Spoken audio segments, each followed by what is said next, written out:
Bien, eh bien, bienvenue à ce webinaire donc sur l'éco-conception, donc qui vous est proposé donc par la Chambre de commerce et industrie Grand Est, l'ADEME, la région, dans le cadre de Climaction. Donc voilà, donc on est très content d'être avec vous ce matin. Et ce webinaire va particulièrement vous intéresser si vous êtes vraiment à la recherche de solutions pour réduire l'impact environnemental de vos produits et de vos services. Et vous êtes en effet intéressé, vous êtes intéressé d'en savoir un peu plus sur des démarches d'éco-conception. Et ben donc justement, ça tombe bien, ce matin, on va vous présenter un format d'accompagnement collectif et individuel que l'on a imaginé et qui vraiment permet aux entreprises de déployer une démarche d'éco-conception de façon très opérationnelle. Et ce webinaire va vous intéresser, je dirais également, quelle que soit la fonction dans votre entreprise, que vous soyez responsable de bureau d'études, R&D, responsable produit, marketing, dirigeant ou dirigeante. Voilà, vraiment la démarche d'éco-conception, c'est une démarche transversale et qui intéresse toutes les fonctions dans l'entreprise. Alors, pour commencer, je me présente, donc moi donc c'est Ronan Sebilo, donc je suis conseiller entreprise économie circulaire, donc je suis basé à Strasbourg. Et j'interviens sur le secteur Alsace pour différentes thématiques, matières et déchets, mais également à l'échelle Grand Est sur la partie éco-conception, puisque donc je suis référent éco-conception pour l'équipe environnement de la CCI Grand Est. Donc ça va faire plus de 10 ans que je conseille les entreprises en environnement et en éco-conception. Et voilà, et donc je suis pilote pour cette action d'accompagnement collectif Making Durable. Et je suis accompagné ce matin de Charline Clerget. Bonjour à tous, je suis Charline Clerget, je dirige une société qui s'appelle Amulis et moi j'interviens particulièrement sur le conseil et la formation des entreprises, des organisations dans leur démarche d'éco-conception et j'anime particulièrement le parcours Making Durable afin d'assurer la mise en place d'une première démarche d'éco-conception mais également la montée en compétences des équipes en interne des entreprises qui participent au parcours. Ok, super. Et également, nous vous affichons également les contacts au niveau ADEME et région, donc sur ces sujets éco-conception, donc avec Pascal Depré pour la région Grand Est et Benoît Deveau pour l'ADEME. Et voilà, donc là je dirais avec ces différents contacts, vous avez les différents contacts sur ces différentes structures pour la thématique éco-conception. Pour introduire ce webinaire, aujourd'hui vraiment il y a deux axes de travail majeurs. Ça va être d'un côté l'atténuation du réchauffement climatique. Voilà, donc comment émettre moins de CO2 tout en faisant fonctionner l'économie et la société. Et le deuxième sujet, c'est l'adaptation aux conséquences inévitables du réchauffement climatique. Ça, voilà, vraiment, maintenant, ça devient vraiment les deux sujets majeurs travaillés en entreprise. Donc, sur l'atténuation du réchauffement climatique, ce qui est intéressant de comprendre, c'est que finalement, à l'échelle d'une entreprise, vous allez devoir travailler sur, d'un côté, des flux physiques, qui sont les flux de CO2 que les activités humaines génèrent dans l'atmosphère. Et ce qui est étonnant, c'est que ces flux physiques, c'est ceux que l'on maîtrise le moins. Au quotidien, on ne parle pas CO2 en entreprise, et il va falloir le combiner à des flux virtuels qui sont le chiffre d'affaires de votre entreprise ou comment vos clients financent l'achat de vos produits et de vos services. Et ces flux virtuels qui sont les euros, ça c'est ce qu'on manipule au quotidien. Et vraiment l'objectif pour l'atténuation du réchauffement climatique, c'est à l'échelle de l'entreprise développer une stratégie qui doit mixer ces éléments scientifiques, mesurer des émissions de CO2 et des éléments financiers. Voilà, donc ça c'est vraiment tout l'enjeu. De plus en plus d'entreprises avec qui j'échange ont bien identifié un outil qui s'appelle bilan carbone, et c'est vraiment intéressant que vous ayez aussi bien les idées claires sur ces différents outils. Le bilan carbone, c'est intéressant, et on va parler de bilan carbone à l'échelle d'une organisation. L'éco-conception, c'est une autre famille d'outils, et là, on va parler d'éco-conception de produits. Donc c'est vrai que c'est important d'avoir bien en tête que ce sont deux outils, on va dire qui se ressemblent, mais qui ont quand même des différences. sans voilà, passer trop de temps sur cette partie, ce que vous pouvez retenir, c'est que un bilan carbone, il vous permet de répondre à la question de combien émet de CO2 mon organisation sur un an, et vous allez obtenir un camembert avec le scope 1, les émissions directes sur le site, par exemple une chaudière gaz, le scope 2, les émissions liées aux énergies, et on va mettre tout le reste dans la partie scope 3. Et la difficulté, souvent, c'est que les entreprises nous disent, voilà, j'ai fait mon bilan carbone, mais ensuite, quand je dois passer à la partie plan d'action, on est un peu, enfin voilà, on ne sait pas trop comment faire. Et en effet, c'est pas évident parce que vous avez mis toute votre chaîne de production amont et aval dans la partie scope 3. Et ayez bien en tête qu'il y a aussi les outils d'éco-conception. Et là, vous répondez à la question combien émet de CO2 et autres indicateurs mon produit sur sa durée de vie. Et ce que vous pouvez retenir, c'est que forcément, ce sera plus facile pour vous de travailler sur l'évaluation environnementale d'un de vos produits, parce que enfin, votre produit il est en face de vous, vous le connaissez, ce sera plus facile que de travailler sur les émissions CO2 sur un an de votre organisation. Voilà, donc ça c'est une petite subtilité, mais qui est importante. L'idéal, en effet, c'est de faire les deux, le bilan carbone et la démarche d'éco-conception. Le risque, c'est si vous faites un bilan carbone et que vous ne savez pas qu'il y a les outils d'éco-conception, vous allez passer à côté d'un super outil. Et si vous êtes en réflexion, est-ce que je dois faire un bilan carbone ou de l'éco-conception? J'aurais envie de vous dire naturellement, peut-être commencer par l'éco-conception si vous êtes une entreprise de production, parce que en plus, souvent, le bilan carbone dans une entreprise de production, la conclusion, c'est il faut faire une démarche d'éco-conception. Donc voilà, si vous voulez gagner un petit peu de temps, ça peut être intéressant. Alors, cet accompagnement collectif et individuel Making Durable, voilà, donc en fait, il a déjà été expérimenté par les entreprises qui s'affichent à l'écran. C'est un format qui a été développé en s'inspirant d'un format qui existe au niveau des Pays de Loire, donc Chambre de commerce et industrie Pays de Loire. Et voilà, ce format d'accompagnement est déployé en grand test depuis 2022 avec Abulis, donc le cabinet conseil, qui a assuré, je dirais, l'accompagnement de la promotion 2022 et puis également de la promotion 2023. Donc ça, c'est en cours. Encore hier, nous avions un atelier d'accompagnement. Ce que vous pouvez retenir, c'est que ces entreprises qui s'engagent dans des démarches d'éco-conception, en particulier avec Making Durable, comme vous le voyez, elles ont vraiment des tailles et des secteurs d'activité très variés. Et donc voilà, donc ça vous montre que voilà, cet outil, ces démarches d'éco-conception, ça peut s'appliquer à tout secteur d'activité, produit ou service. Et justement, c'est l'occasion aussi de vous montrer que vous pouvez aussi voir comment ces entreprises se sont organisées en consultant des vidéos qui ont été produites par les entreprises sur leur démarche d'éco-conception. Et on va justement vous présenter la vidéo de Alcatel-Lucent, qui est intéressante parce que vous pouvez voir concrètement tout de suite les améliorations qu'ils ont réussi à engager sur leurs produits. Alors c'est parti, je vais diffuser la vidéo.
Hop, et voilà, donc j'espère que la vidéo s'est bien diffusée chez vous. Alors, peut-être certains avaient des problèmes de son, mais en tout cas, il n'y a eu qu'un petit retour indiquant des problématiques. Donc voilà, donc petite capsule voilà, qui vous montre vraiment très rapidement, par exemple chez une entreprise, secteur électrique et électronique, comment a pu se développer cette démarche d'éco-conception. Hem, alors, point de départ, c'est, mais finalement, pourquoi développer, une démarche, d'éco-conception en entreprise? Et là, du coup, Charline, je vais te laisser, commencer à expliquer un peu ce qui se passe au niveau des parties prenantes. Oui, en effet, en fait, on se rend compte que dans une démarche d'éco-conception, il y a beaucoup de parties prenantes qui peuvent être impliquées, et elles peuvent même être, d'ailleurs à l'initiative de l'intégration d'une démarche d'éco-conception dans vos organisations. Ça peut être une volonté de la direction, par exemple, qui souhaite, améliorer l'empreinte environnementale des produits, et on se rend compte, globalement qu'au niveau des parties prenantes, il y a plutôt les parties prenantes liées à la chaîne de valeur, mais des parties prenantes un petit peu plus larges. Voilà, donc vous pouvez être amené à demander des informations sur les matières premières à vos fournisseurs. Et on constate également aussi qu'au sein d'une organisation, ce type de démarche est de plus en plus plébiscité pour pouvoir fédérer et garder les talents aussi en interne au niveau des collaborateurs, par exemple. Il y a de multiples exemples. Et celui dont on parle le plus souvent, c'est aussi les demandes clients. C'est-à-dire que les clients veulent des produits qui consomment moins d'énergie, qui intègrent des matières plus éco-responsables. En fait, on va voir que ce type de démarche peut permettre de répondre aux besoins et aux attentes de différentes parties prenantes. Voilà, donc si à un moment donné, voilà, vous venez à ce webinaire sur l'éco-conception, peut-être vous êtes dans la situation où vous êtes justement collaborateur d'une entreprise et vous verriez bien votre entreprise s'engager dans une démarche structurée pour développer des produits ou des services plus écologiques. Finalement, l'un des points de départ, voilà, ce sera de regarder à nouveau au niveau de vos différentes parties prenantes. Est-ce que vous connaissez les attentes de vos différentes parties prenantes par rapport à l'environnement? Aujourd'hui, ce qui est en train de bouger, pas mal, en effet, c'est parties prenantes État, Union européenne, donc avec la réglementation environnement qui continue à se renforcer, mais également au niveau actionnaire et banque, puisque de plus en plus, certaines banques veulent vraiment placer leurs actifs financiers dans des entreprises qui peuvent montrer qu'elles ont une trajectoire bas carbone. Si vous ne pouvez pas montrer que vous avez une trajectoire bas carbone, et du coup, vos taux euh, comment dire, d'emprunt seront pas aussi intéressants que pour une autre entreprise qui saura montrer à sa banque qu'elle a un plan d'action bas carbone. Donc ça, c'est vrai que c'est voilà, donc c'est voilà, ça c'est le point de départ. Forcément, si dans votre entreprise, vous n'avez aucune attente au niveau de toutes vos parties prenantes liées à l'environnement, c'est vrai que ça, dans votre entreprise, une démarche d'éco-conception ou de bilan carbone ou autre, ne se lancera pas. Voilà, donc ça, c'est on va dire le détail. C'est vrai qu'un élément aussi intéressant, c'est aussi ce qui se développe, c'est le côté RSE. Mon entreprise veut, on va dire, engager une politique RSE. OK, ça fait 1 an qu'on travaille sur notre politique RSE, mais à un moment donné, comment concrètement on décline notre politique RSE en action? Le fait d'engager une démarche d'éco-conception des produits, des services, c'est une mise en application concrète de vos engagements RSE. Donc voilà, c'est vrai qu'il faut vraiment être à l'affût de tout ce qui peut bouger au sein de votre entreprise par rapport à toutes ces différentes parties prenantes. L'éco-conception, encore une fois, voilà, concrètement, qu'est-ce que c'est? C'est finalement plein d'axes de travail sur lesquels vous avez déjà travaillé, mais l'objectif aujourd'hui, c'est d'aller un cran au-dessus et voilà, on va vous passer un peu en revue les différents axes d'éco-conception. Et Charline, peut-être je te laisse, les Oui, commenter ou en fait, les grands axes d'éco-conception, on remarque que dans une démarche d'éco-conception, on parle souvent du cycle de vie du produit. Et en fait, c'est assez simple puisque les grands scénarios d'éco-conception vont tout d'abord correspondre à ces étapes du cycle de vie. Donc, quand on parle d'étapes liées aux matières premières, on va essayer de rechercher des solutions pour réussir à sélectionner des matériaux avec moins d'impact environnemental et évidemment réduire la quantité de matière entrante dans la conception d'un produit, la quantité de matière liée aux pertes lors de la fabrication, par exemple. Ensuite, on peut passer donc ça c'était les matières premières. On passe également aussi à la phase de fabrication, comment est fabriqué le produit, et on va venir chercher à optimiser les techniques de production du produit.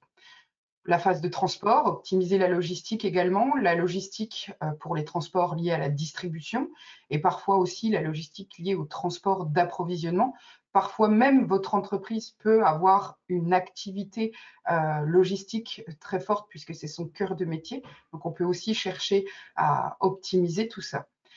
Ensuite, il y a la phase d'usage. Donc, si vous vendez des produits à des consommateurs et que ces produits, par exemple, consomment de l'énergie ou il y a besoin de consommables, il y a une production de déchets chez l'usager, on va également chercher à travailler, à réduire cet impact pendant cette phase d'utilisation.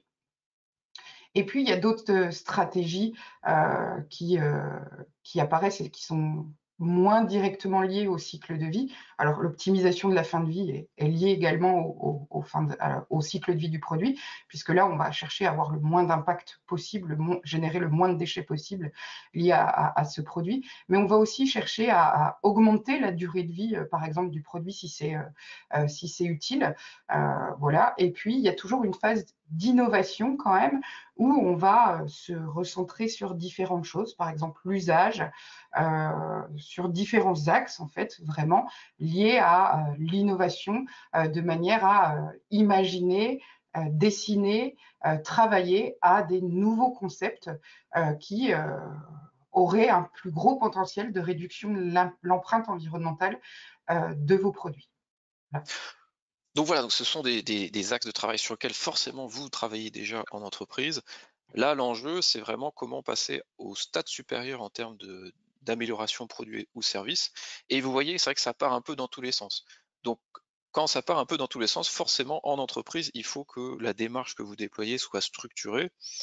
Et pour cela, bah, vous pouvez utiliser différents outils qui ont déjà été utilisés par plein d'entreprises au niveau international et qui font l'éco-conception. Et donc c'est là où c'est intéressant, bah, de faire, intervenir un expert, un consultant externe qui va vous aider à monter en compétence, animer la démarche. Et là, ce qu'on vous propose en plus, bah, c'est de le faire dans le cadre d'une opération collective avec différents bénéfices, hem, qu'on va vous présenter, par la suite. Voilà donc le principe de la sol de Making Durable, donc c'est vraiment un parcours en 5 étapes, qui va reprendre, je dirais, les étapes classiques d'une démarche d'éco-conception. On peut même parler de boucle d'éco-conception, donc c'est comment faire déployer cette boucle d'éco-conception dans votre entreprise. Comment est-ce que ça fonctionne? Bah voilà, on vous demande de sélectionner le produit ou le service qui va faire l'objet d'une conception, reconception dans le cadre de l'accompagnement. Et ensuite, vous allez passer dans ces différentes étapes. Vraiment l'intérêt, c'est que cet accompagnement, il est sur 14 mois. Alors 14 mois, certains vont dire bah c'est long, hein, parce que peut-être moi j'ai un temps de développement de produit de 3 jours ou de 3 semaines ou de 3 mois. Oui, mais développer une démarche d'éco-conception en entreprise, c'est vraiment aussi embarquer un maximum de collaborateurs, la direction, les fournisseurs. Et donc ça ne se fait pas comme ça avec un accompagnement ou un projet sur 3 mois. Vraiment un accompagnement sur 14 mois, ça permet de vraiment lisser sur le temps, je dirais la charge de travail que génère ce type de projet. Vraiment ce qui est donc là on en est vraiment on a déjà eu 2 promotions d'entreprises, accompagnées en Grand Est et puis, 4 en Pays de Loire.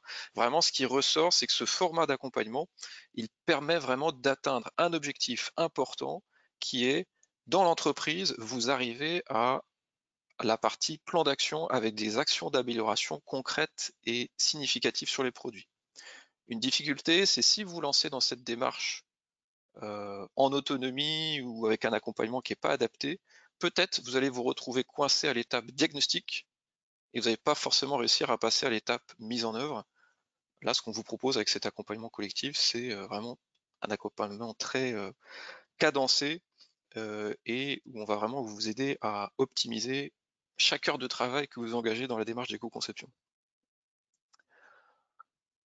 Alors, qui peut participer? Donc on est vraiment sur des formats donc un format groupe. Donc c'est un groupe de 8 à 9 entreprises à l'échelle du Grand Est. Ça s'adresse à des PME ou des grandes entreprises. Et donc ça se déroule de janvier, alors c'est pas la bonne date, c'est janvier 2024 à mars 2026.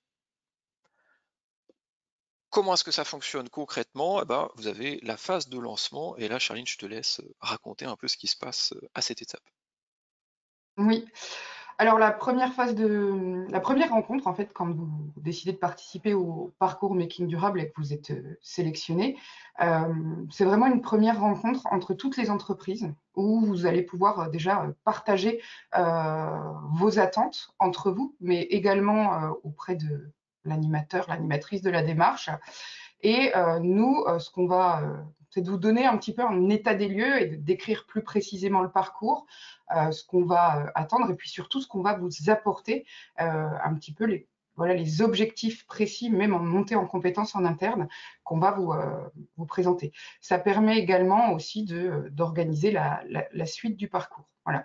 Donc cette phase de lancement, elle est importante parce que ça vous permet de découvrir votre promo aussi, donc de voir un petit peu les autres entreprises avec lesquelles vous allez être amené à échanger, à co-construire lors des ateliers collectifs tout au long du parcours. Voilà, donc ça, c'est le point de départ pour ceux qui participent à la partie collective. Donc généralement, donc c'est 2 personnes par entreprise. Donc généralement, on a le pilote éco-conception identifié dans l'entreprise. Alors en termes de fonction, bah, c'est soit R&D, soit bureau d'études, mais ça peut être également marketing, ça peut être qualité, ça dépend pour chaque entreprise. Des fois, c'est un binôme de la R&D qui vient, ou un binôme de la partie produit. Des fois, c'est le responsable QSE qui vient avec la personne plutôt responsable produit. Enfin voilà. Et c'est vraiment intéressant parce que vraiment ce format binôme vous permet finalement de toucher un maximum de personnes dans l'entreprise. Comme vous allez le voir après, par exemple, il y a des ateliers qui seront sur la partie éco-communication. Bah là, par exemple, vous allez venir avec votre responsable communication ou marketing à ce type d'atelier. Donc ça, c'est le point de départ collectif. Et ben finalement, l'enjeu dans une démarche d'entreprise, c'est aussi de mobiliser un maximum de personnes en interne. Et donc ça, c'est la partie eh bien, mobilisation dans l'entreprise. Donc là, peut-être Oui, quelques mots, Charline, ouais. il y a aussi une journée de sensibilisation interne au sein de votre organisation qui se déroule en deux temps. Et sur la matinée, on vient vraiment sensibiliser les personnes au sein de votre organisation. Et puis, donc là, pour cette diapo qui est présentée, on a mis en place, en fait, ce qu'on a constaté sur certaines promos Making Durable, c'est que parfois, il y a un petit peu de turnover, par exemple, au sein de votre organisation. Donc, un chef de projet qui part. Donc, en fait, on a mis en place des outils pour s'assurer de vous donner la capacité de transmettre en interne. Donc, en fait, vous avez des capsules de sensibilisation qui reprennent les bases d'une démarche que vous pouvez diffuser en interne, que vous gardez même à l'issue du parcours, si jamais vous voulez voilà, remettre quelqu'un dans le bain de la démarche.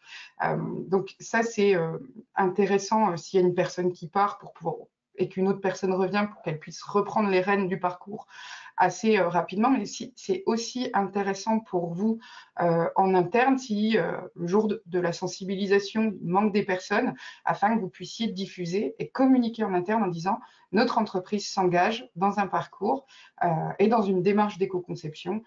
Voici ce que ça implique et ce qu'on va faire sur les prochains mois. Voilà. Donc vous avez des outils disponibles en interne. Et là déjà, vous pouvez être surpris, donc en fonction de la taille de votre entreprise, déjà de dire bah tiens voilà j'ai ouvert ces séquences de sensibilisation pour le lancement de la démarche d'éco-conception en interne. Et là peut-être vous êtes déjà surpris de voir que ça a déjà un succès important. Vous attendiez peut-être à avoir 5-6 collègues qui s'inscrivent pour participer à ce type de formation. Et voilà, dans certaines entreprises, bah, c'est 15 personnes qui viennent, et des fois c'est carrément également le comité de direction qui participe à ces modules. Donc ça, c'est vraiment comme vous le voyez dans la vidéo d'Alcatel-Lucent, c'est ce côté, ok, je lance ma démarche d'éco-conception, et bah tiens, je suis surpris finalement, ça génère vraiment de l'intérêt fort en interne qu'on pouvait peut-être pas, on va dire, supposer avant. Ensuite, il y a une phase de diagnostic stratégique. Donc là aussi, ce qu'on explique, c'est que souvent, on va dire, une erreur dans une démarche environnement avec de l'évaluation, c'est de se précipiter sur la partie évaluation, que ce soit, par exemple, bilan carbone ou autre, ou éco-conception, c'est de dire, OK, on va tout de suite aller chercher les données sur les émissions CO2 en ne passant pas par l'étape stratégique de la démarche. Forcément, une démarche d'éco-conception, vous travaillez sur la conception de vos produits, vos services, c'est un sujet stratégique et donc il faut faire une analyse stratégique, donc vos forces, faiblesses, vos différents enjeux internes et externes. Et donc vous avez donc ce travail qui est fait avec l'appui d'Amulis pour vraiment voilà, vous permettre de vous positionner par rapport à votre contexte et par rapport à ce sujet de l'environnement. Voilà, bah là je te laisse Oui. peut-être également donner un peu de détails. Oui, alors dans ce diagnostic stratégique, on balaie beaucoup de choses. Je vais juste vous dire vraiment les 2 points les plus importants qui retiennent vraiment l'attention des entreprises.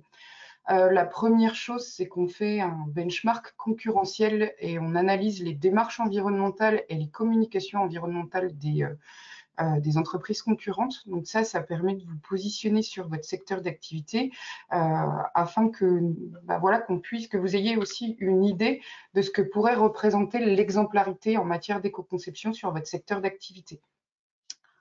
Ça, c'est la première chose. Et voilà, on fait aussi un benchmark réglementaire. Voilà, il y a plein de choses, mais ça, c'est un des points clés que les entreprises apprécient particulièrement. Et puis aussi, ce qu'il faut retenir, c'est que ce diagnostic stratégique qui est fait à l'aide d'un questionnaire, mais aussi de nombreux échanges, permet également de valider le produit sur lequel on va mettre en place une première démarche d'éco-conception pour différentes raisons. Donc, on valide le produit pour s'assurer en fait aussi que la première démarche d'éco-conception rencontre son succès au sein de votre organisation pour vous mettre en route sur cette thématique. Et voilà, on vous propose aussi également un plan de progrès en fonction des différents thèmes abordés que vous appliquez ou pas, qui n'est pas directement lié à l'éco-conception, mais qui permet de réunir les facteurs clés de succès pour assurer la pérennité de la démarche. Voilà. Donc c'est vrai que donc du coup c'est quand même un gros, enfin un travail important avec beaucoup de pages à lire. Mais encore une fois, ce qui est fait, c'est qu'il y a un résumé pour décideurs qui est fait et qui permet vraiment, encore une fois, pour votre direction de dire OK, par rapport à notre entreprise, par rapport à notre contexte interne et externe, qu'est-ce qu'il faut retenir? Voici une synthèse en 2 pages. Voilà, ça permet également de bien valider. La démarche d'éco-conception, c'est un sujet qui est stratégique pour l'entreprise. Si vous ne faites pas ça, tout simplement, eh bien, l'éco-conception, ce sera un projet satellite. Et puis le jour où vous avez des ressources disponibles, eh ben, on arrête tout de suite les projets satellites. Et donc là, on va arrêter des projets où on ne voit pas le lien par rapport à la stratégie de développement de l'entreprise. Ensuite, on rentre dans une phase plus classique, je dirais, en termes d'outils et méthodes, avec l'étape d'évaluation environnementale. Voilà, on va peut-être pas trop rentrer dans le détail, mais ce que vous pouvez retenir, c'est que tout simplement, quand vous avez sélectionné votre produit, votre service, eh ben, il y a quand même cette phase où vous devez aller chercher la nomenclature matière de votre produit, de vos services, la partie logistique. Et là, donc, il y a ce travail de modélisation qui est fait. Oui. Si je peux juste ajouter une petite précision, l'objectif dans cette évaluation, ce diagnostic environnemental, c'est pas d'être exhaustif, c'est vraiment de cibler les priorités de reconception.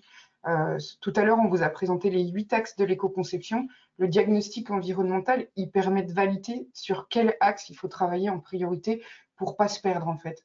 Donc voilà, il est simplifié et c'est vous qui le réalisez avec l'aide du consultant.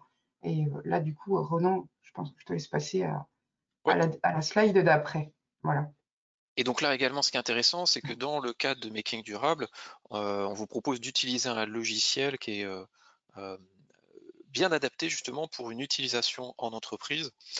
Il y a les premiers logiciels d'évaluation environnementale produit qui ont été développés. La difficulté, c'est qu'ils coûtent relativement cher et ils sont relativement compliqués à manipuler, en particulier en interne dans une entreprise. Voilà, c'est rare une entreprise qui dit à un collaborateur, ta mission à l'année, c'est de faire de l'évaluation environnementale. Donc non, c'est pas le cas. Donc la difficulté de ces anciens logiciels, c'est que finalement, quand vous voulez faire l'évaluation, bah, vous allez tout sous-traiter auprès du consultant.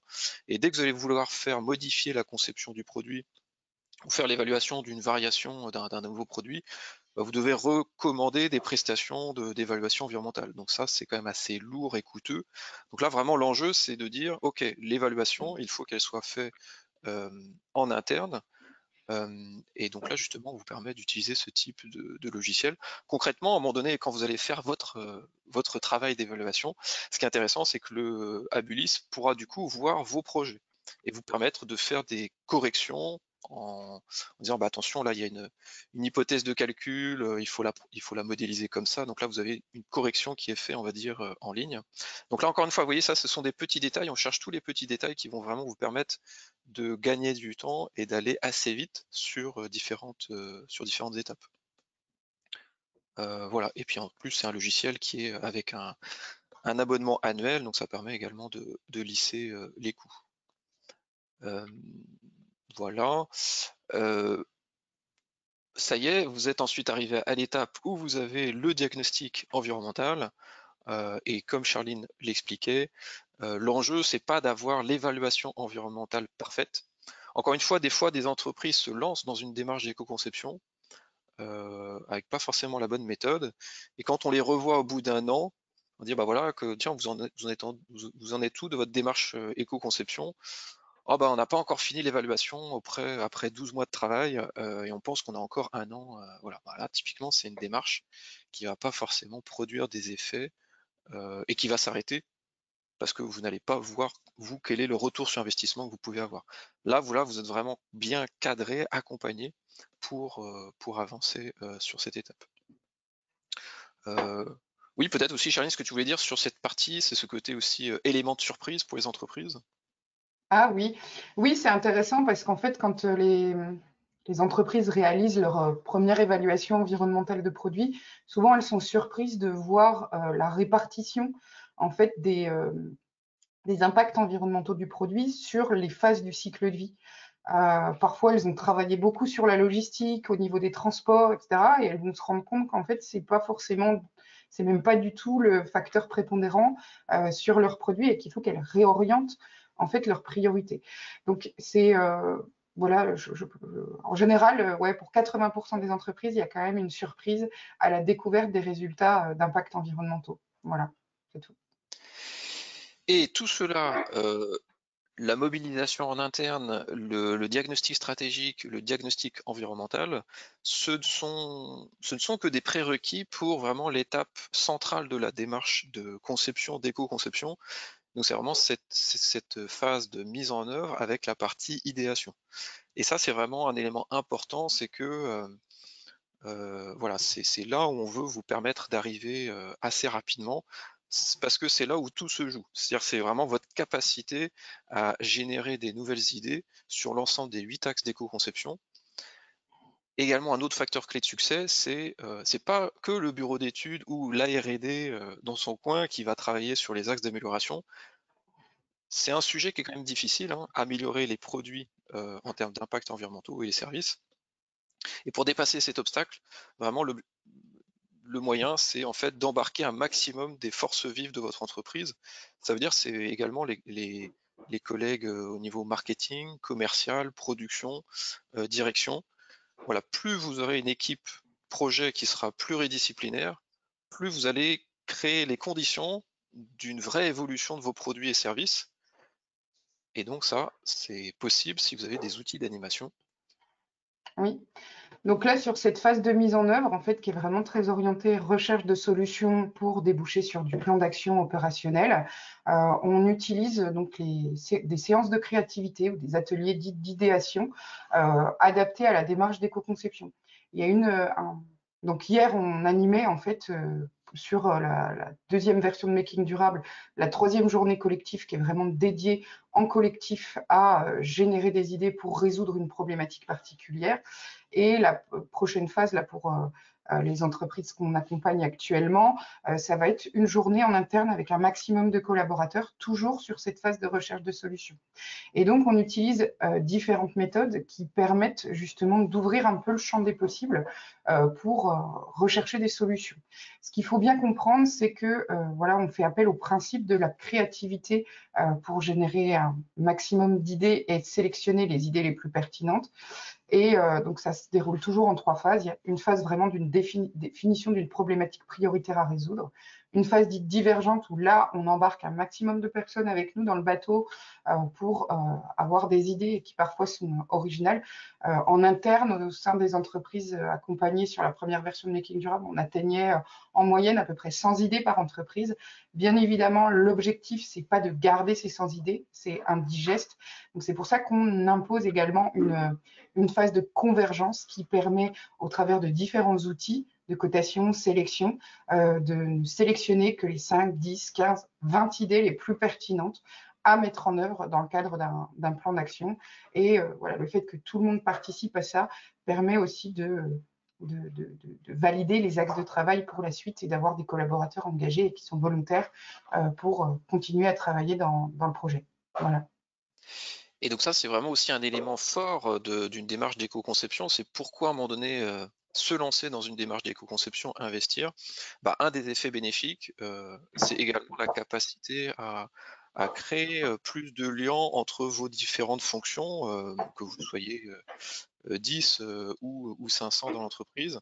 Voilà, puisque c'est vraiment un sujet très transversal. Vous travaillez sur l'ensemble du cycle de vie du produit, sur le produit qui est donc le cœur de l'activité de l'entreprise, avec toutes les fonctions. Et donc c'est aussi vraiment un bel outil, je dirais, pour créer toujours plus de liens au niveau des équipes. Voilà, dans des PME, ça a permis des fois de faire ressortir que la stratégie de la direction n'était pas encore assez claire et qu'il y avait une nécessité d'avoir une présentation de la stratégie de l'entreprise plus claire par rapport aux équipes. Ou si votre entreprise est plus grande, de faire montrer, et c'est assez classique que ah bah tiens zut, là, finalement on se rend compte qu'on travaille de plus en plus en silo et on a de plus en plus de mal à échanger entre nous, alors qu'en fait on travaille tous sur la partie développement de nos produits et services. Donc voilà, donc rien que ces outils, c'est intéressant de les découvrir et l'objectif c'est aussi que en fait vous puissiez les redéployer dans l'entreprise.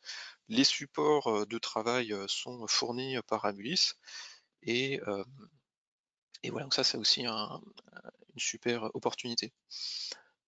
Donc voilà, donc atelier idéation, on vous en a parlé. Également, donc là on se répète, mais vous avez le bénéfice, c'est fait en collectif, donc ça vous permet également d'avoir des retours d'entreprises extérieures sur l'amélioration de vos produits, et puis c'est également fait en interne. Voilà, donc avec des outils classiques d'idéation, mais également des outils très spécifiques liés à l'éco-conception des. Donc voilà, donc le livrable de cette séquence, c'est ensuite un plan d'action. Donc là, je dirais, on retombe dans quelque chose de beaucoup plus classique, pas forcément spécifique à de l'éco-conception, mais là, voilà, c'est de la gestion de plan d'action. Voilà, là, est-ce que tu as quelque chose à rajouter, Charline? On peut utiliser dans différentes manières de passer de l'idée au plan d'action. On utilise en général dans un premier temps des méthodes de cotation. Il faut savoir aussi que ces méthodes de cotation, on les adapte avec vous en fonction de vos objectifs stratégiques. Donc voilà, c'est pas il y a des outils qui sont figés, mais il y a des outils qui sont évolutifs et on vous les propose de manière à ce que vous puissiez les rendre évolutifs en fonction de votre stratégie interne également. Petite parenthèse par rapport à ça. Voilà. Et donc, en effet, vous arrivez ensuite sur cette partie plan d'action, et donc c'est là où c'est forcément le plus long. Donc là, ça dépend en fonction de chaque entreprise. Et ce qu'on vous propose, justement, c'est de vous montrer une deuxième vidéo d'une entreprise aussi qui a vraiment pu développer des améliorations de produits significatives. Hop, et donc, je vais diffuser la vidéo maintenant.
Hop.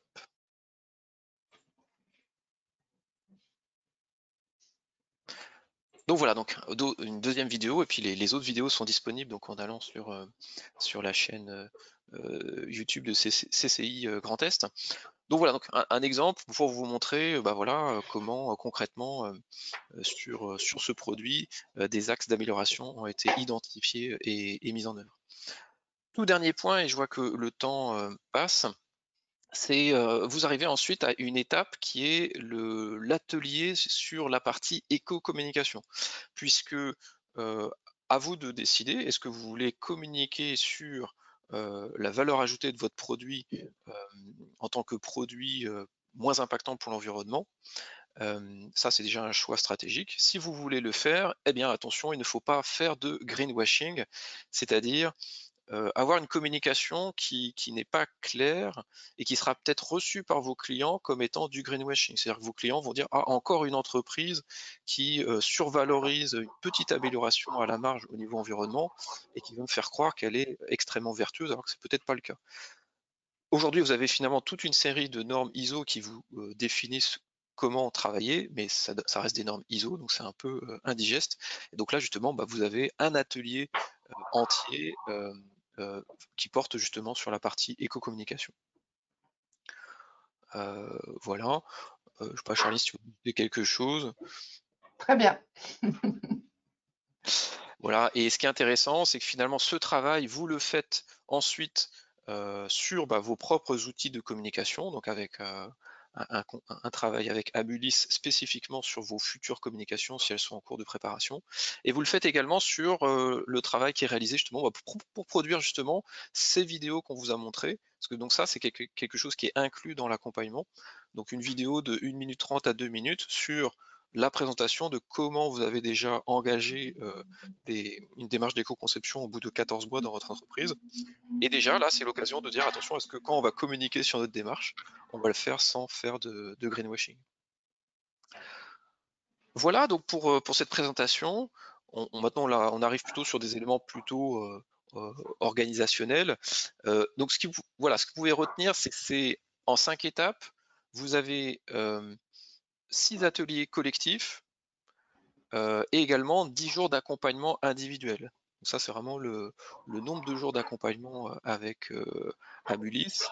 Et en termes de coûts, donc également intéressant, donc là, vous voyez, vous avez les... vous devez voir ma souris, je vais prendre le pointeur. Donc 6 jours d'accompagnement collectif, 10 jours d'accompagnement individuel. Vous avez également donc l'accès à 1 an de la licence Ecodesign Studio, donc le logiciel d'évaluation environnementale. La vidéo, et donc tout ça c'est un coût de 15 000 €.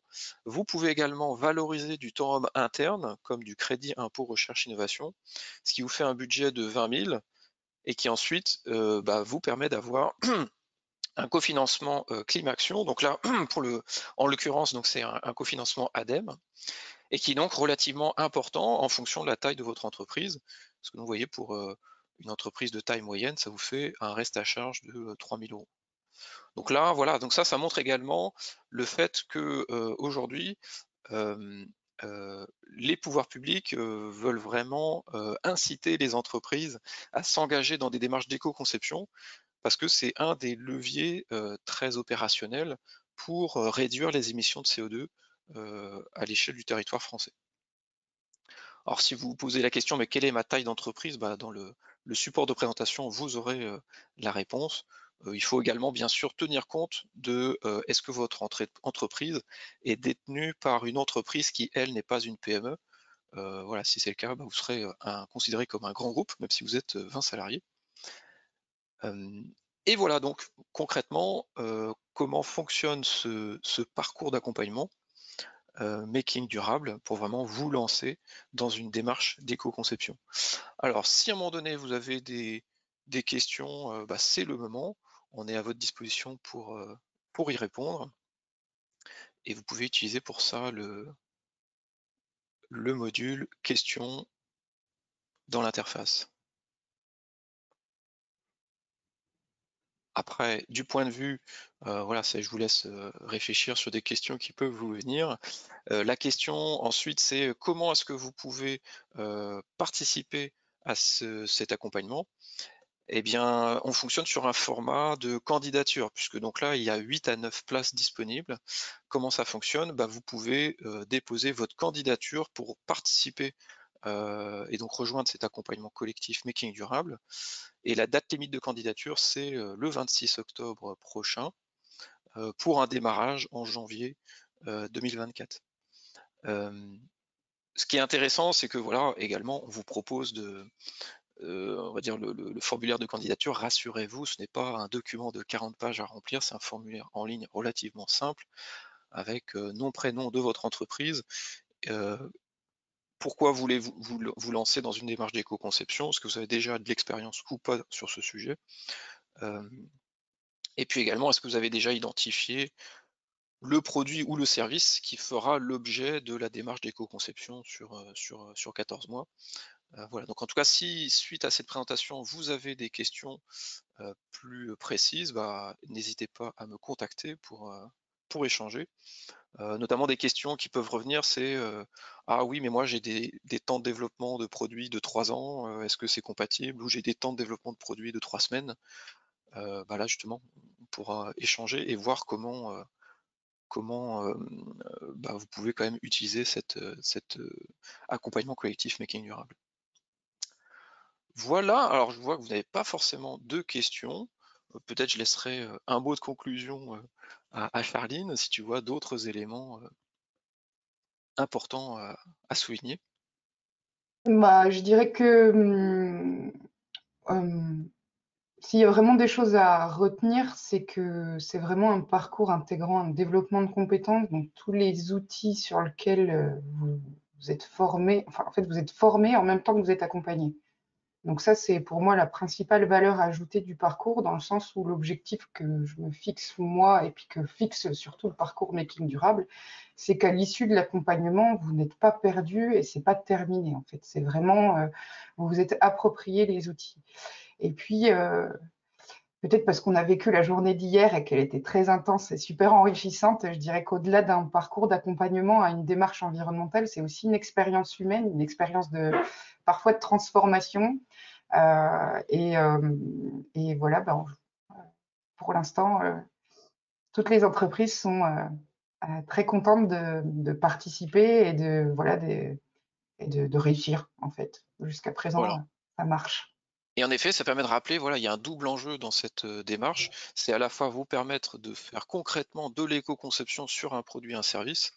Donc ça, c'est tout un challenge et il y a beaucoup d'aléas, hein, mais voilà, c'est la vie de l'entreprise et la vie de projet. Et le deuxième objectif également, c'est vraiment vous permettre de devenir autonome pour les prochaines boucles d'éco-conception. Parce que bien sûr, vous l'aurez compris, l'éco-conception, c'est pas je lance une démarche en 14 mois, j'ai un résultat, puis ensuite ça s'arrête. C'est forcément une démarche de fond. C'est sur 1 an, 2 ans, 3 ans, 4 ans, 5 ans. Et voilà, et donc l'objectif, c'est ensuite comment faire des boucles d'éco-conception encore et encore sur tous les nouveaux produits. Et forcément, au bout de 4 ans, quand vous avez fait de l'éco-conception, bah, vous êtes beaucoup plus performant qu'au tout début de votre de votre démarche. Et donc voilà, donc ça, c'est aussi tout l'enjeu de l'accompagnement, c'est, de vous permettre de devenir, autonome. Hem et heu et donc voilà, donc ça, du coup, ça, c'est, l'avenir, nous le dira. Heu, donc heu, donc voilà. OK, très bien. Et bah, du coup, on est vraiment bien dans les temps, donc c'est bien. Il vaut mieux être efficace que de déborder sur le timing. En tout cas, bah, encore une fois, bah, merci pour votre participation. On est à votre disposition si vous avez des questions. Et puis, bah, du coup, on vous dit, à bientôt. En tout cas, c'est le dernier webinaire éco-conception pour, l'année, 2023. Et donc après, on va travailler sur, le prochain programme de webinaire 2024, voilà pour, bah, vraiment vous aider à vous développer en éco-conception. Merci, bah, Merci. bonne fin de semaine à vous. Au revoir. Au revoir.